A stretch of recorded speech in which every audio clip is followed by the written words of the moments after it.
माननीय अर्जुन मेघवाल जी। अध्यक्ष महोदय, जैसे आपने पहले कहा, मैंने शुरू कर दिया था, लेकिन जो आइटम आपने 10 नंबर रूल 66 में रिलैक्सेशन दिया, इसलिए मैं आपसे ये भी अनुरोध करता हूं कि जो अपना आइटम 11, 12 और 13 इन सब पे विचार करने के लिए एक साथ आप विचार करने की अनुमति हमें प्रदान करें। अध्यक्ष महोदय, मैं ये कह रहा था कि हमारे संविधान निर्माताओं ने संविधान के आर्टिकल 368(2) के माध्यम से संविधान को ये शक्ति प्रदान की है, जिसके माध्यम से हम आवश्यकता अनुसार संशोधन कर लोक हित के निर्णय लागू कर सकते हैं। ये संसद को ही शक्ति दी है संविधान ने आर्टिकल 368 के तहत। इस पवित्र उद्देश्य से नारी शक्ति वंदन अधिनियम को लागू करने के लिए ये तीनों बिल आज इस महान सदन के समक्ष प्रस्तुत हुए हैं। महिलाओं को उचित प्रतिनिधित्व मिले, इसके लिए संविधान सभा में बहस हुई। श्रीमती हंसा मेहता, श्रीमती रेणुका रे, श्रीमती पूर्णिमा बनर्जी, श्रीमती अम्मू स्वामीनाथन जैसी महिला सदस्यों ने महिला प्रतिनिधित्व के मुद्दे पर संविधान सभा के समक्ष भी उठाया था। इसका मतलब मुद्दा 1949 से भी चल रहा है। अध्यक्ष महोदय, हमारे संविधान की प्रस्तावना में एक जस्टिस शब्द का उल्लेख हुआ है। जस्टिस की अपन बात को जोर देकर के भी संविधान सभा के निर्माताओं ने कहा है। जस्टिस भी 3 प्रकार का उन्होंने कहा है: सामाजिक, आर्थिक, राजनीतिक न्याय। सर्वप्रथम यदि हम सामाजिक न्याय की बात करें तो ऐसा नहीं है कि इस दिशा में कदम नहीं उठाए गए। जो भी सरकारें रही उस पर चिंतन हुआ, लेकिन आदरणीय नरेंद्र मोदी जी की सरकार आने के बाद मातृशक्ति के सामाजिक न्याय के लिए अनेक योजनाएं संचालित की गई। वह उनकी स्पीड और स्केल को बढ़ाया गया। मोदी जी जब महिलाओं के लिए शौचालय बनाते हैं तो महिलाओं के सम्मान में वृद्धि होती है, उससे इज्जत घर का नाम दिया जाता है। पीएम आवास के माध्यम से जब 69% मालिका हक मातृशक्ति को दिया जाता है तो वो सुरक्षित महसूस करती है। उज्ज्वला योजना के माध्यम से जब गैस चूल्हा मिलता है तो स्वास्थ्य में सुधार होता है। धुएं भरी रसोई से लेकर गरिमापूर्ण जीवन तक, यही हमारा सामाजिक न्याय, जिसकी कल्पना कभी बाबा साहब बी आर अम्बेडकर साहब ने की थी कि हमें नागरिकों को, समस्त नागरिकों को सामाजिक न्याय, आर्थिक न्याय, राजनीतिक न्याय देना होगा।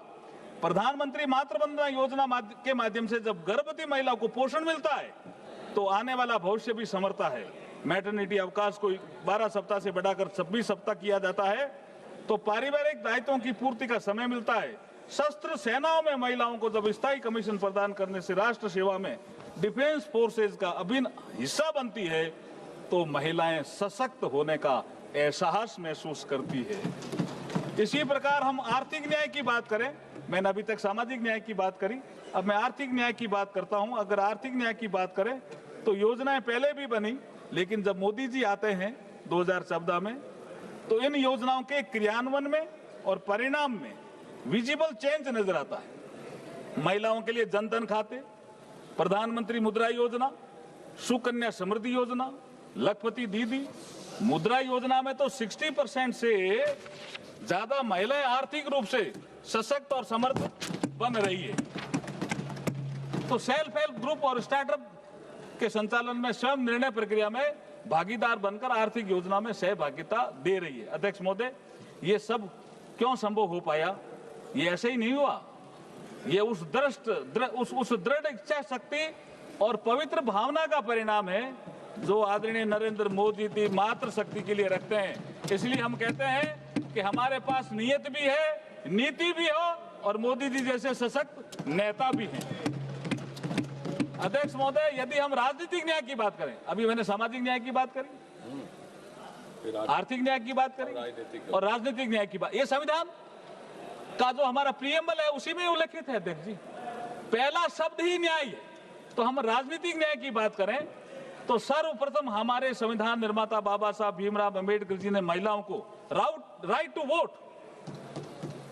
वोट का अधिकार दिया। ये राजनीतिक न्याय है सर, जिसे उन्होंने यूनिवर्सल एडल्ट फ्रेंचाइज कहा। महिलाओं को राजनीतिक रूप से सक्रिय भागीदारी की ओर बड़ा कदम बढ़ाया। यूनिवर्सल एडल्ट फ्रेंचाइज को लेकर ऑल इंडिया वुमेन्स कॉन्फ्रेंस जो 1927 में, ये 100 साल का संघर्ष है सर, 1927 में पुणे में आयोजित हुई थी। 1931 तक सभी को वैक्स मताधिकार की मांग की गई थी। जिसे बाबा साहब भीमराव अम्बेडकर जी द्वारा भारत के संविधान में साकार रूप दिया गया। राइट टू वोट महिलाओं को। बाबा साहब का कहना था, I quote, I measure the progress of a community by the degree of A progress which women have achieved. अर्थात मैं किसी समाज की प्रगति को महिलाओं की प्रगति से मापता हूं। माननीय अध्यक्ष जी, यहां एक विषय और उल्लेखनीय है कि जहां भारत में बाबा साहब ने आजादी के तुरंत बाद महिलाओं को समान मताधिकार उपलब्ध कराया, वहां दुनिया में, जो विकसित कही जाने वाली दुनिया में, लंबे समय तक महिलाओं को संघर्ष करना पड़ा। मैं इंग्लैंड का उदाहरण देता हूं, यूके का उदाहरण देता हूं अध्यक्ष जी, यूएस का। यूएस 1776 में आजाद हुआ, लेकिन महिलाओं को मताधिकार मिलने में कितने साल लगे? 144 वर्ष।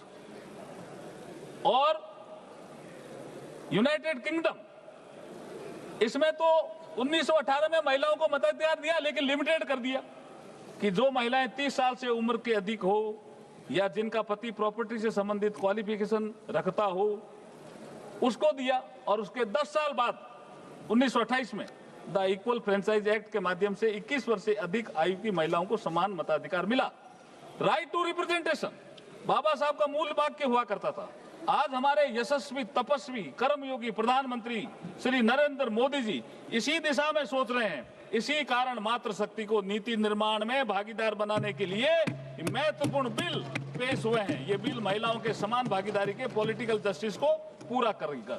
सर, आर्थिक न्याय, सामाजिक न्याय, राजनीतिक न्याय की बात प्रस्तावना में तो खूब कही गई है, लेकिन लोगों ने उसको लागू करने का प्रयास नहीं किया। अगर लागू करने का प्रयास किया तो आदरणीय नरेंद्र मोदी जी ने करने का प्रयास किया। अध्यक्ष महोदय, अब मैं आपकी अनुमति से बिल के प्रावधानों के विषय में सदन को थोड़ा अवगत कराना चाहता हूं। जब आजादी के 75 वर्ष के बाद अमृतकाल के युग में प्रधानमंत्री श्री नरेंद्र मोदी जी ने नए संसद भवन में पहले बिल के रूप में 18 से 21 सितंबर 2023 को विशेष सत्र के माध्यम से नारी शक्ति वंदन अधिनियम पारित करवाकर लोकसभा व विधानसभा में महिलाओं के 33% प्रतिनिधित्व को सुनिश्चित करके लोकतंत्र को पुष्पित व पल्लवित करने का अभिनव कार्य किया है। आज उसी श्रृंखला में हम ये अमेंडमेंट बिल लेकर के आए हैं। इसी संसद में 17वीं लोकसभा के दौरान 18 से 21 सितंबर 2023 को आयोजित विशेष सत्र में पारित की गई द कॉन्स्टिट्यूशन 106 अमेंडमेंट एक्ट, जिसको हम नारी शक्ति वंदन कहते हैं, और जिसको 28 सितंबर को राष्ट्रपति जी ने अनुमोदित किया। इसके माध्यम से संविधान के आर्टिकल 330 ए, 332 ए, 334 ए को इंसर्ट किया गया था तथा आर्टिकल 239 AA में अमेंडमेंट किया गया था, ताकि लोकसभा व राज्य विधानसभाओं तथा एनसीटी दिल्ली की असेंबली में भी लगभग 1/3 सीटें नारी शक्ति के लिए आरक्षित की जा सके। इस संबंध में सदन में चर्चा के दौरान विपक्ष में अन्य दलों के नेताओं ने अनुरोध किया था कि इस वुमेन रिजर्वेशन बिल का क्रियान्वयन जल्दी से जल्दी किया जाए। हालांकि जो प्रोविजन 2023 के संविधान संशोधन में किए गए थे, उसके अनुसार ये महिला आरक्षण तभी ऑपरेटिव होना प्रस्तावित था जब इस एक्ट के लागू होने के बाद पहली रिलेवेंट सेंसस 2026 की जनगणना के आधार पर डिलिमिटेशन एक्सरसाइज को पूरा किया जाए। दूसरे शब्दों में कहा जाए तो महिलाओं के लिए आरक्षण तब तक लागू नहीं किया जा सकता था जब तक 2026 के बाद प्रकाशित होने वाली सेंसस फिगर के आधार पर डिलिमिटेशन एक्सरसाइज नहीं की जाती। अगली सेंसस और उसके बाद की डिलिमिटेशन प्रक्रिया में अभी पर्याप्त समय लगेगा, जिससे वुमेन की इफेक्टिव पार्टिसिपेशन में डिले होगा। इसलिए अध्यक्ष जी, आज जो हम ये अमेंडमेंट लेकर के आ रहे हैं, उनका मूल उद्देश्य लोकसभा, राज्य विधानसभाओं में महिलाओं के लिए 33% सीटें जो आरक्षित करने संबंधी प्रावधानों को लागू करने के उद्देश्य से हैं। इसके लिए संविधान के आर्टिकल 55, आर्टिकल 81, 82, 172, 330, 332 और 33A में संशोधन का प्रस्ताव है, जो बिल में साफ साफ उल्लेखित है। The constitution 106 amendment act 2023 Lok Sabha तथा विधानसभा महिलाओं के लिए लगभग 1 सीटों का रिजर्वेशन, जिसमें SC/ST भी शामिल हैं, प्रदान किया गया है। ये उल्लेखनीय है कि सरकार का उद्देश्य महिलाओं के लिए आरक्षित सीटों का वर्तमान में उपलब्ध सीटों के अतिरिक्त इन एडिशन टू और ओवर एंड अबव रखना है, न कि वर्तमान अलोकेशन ऑफ सीट को प्रभावित करना। यहाँ ये भी उल्लेखनीय है कि महिला सीटों हेतु किया जा रहा आरक्षण हॉरिजेंटल, यानी कुल सीटों में से 33% होने के साथ साथ वर्टिकल भी है। अर्थात एससी और एसटी के लिए रिजर्व सीटों में भी 33% सीटें महिलाओं की भागीदारी सुनिश्चित करेगा। पूरे देश में एक समान और न्याय संगत तरीके से महिलाओं के लिए 1/3 सीटों के रिजर्वेशन को प्रभावी बनाने के लिए ये आवश्यक होगा कि लोकसभा में वर्तमान सीटों के अतिरिक्त कुल सीटों की संख्या में समान रूप से 50% की वृद्धि की जाए। लोकसभा की वर्तमान सीटों में 50% की वृद्धि की जाती है तो सदन की नई स्ट्रेंथ 815 सदस्यों की होगी।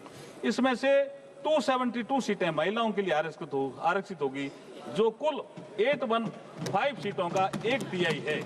तो ये सिंपल सा एक फॉर्मूला है और इसमें सबको कोई नुकसान नहीं हो रहा है, किसी भी पुरुष वर्ग को भी नुकसान नहीं हो रहा है और किसी राज्य को कोई नुकसान नहीं हो रहा। जो ताकत जिस राज्य की है उतनी ही ताकत आने वाले समय में रहेगी।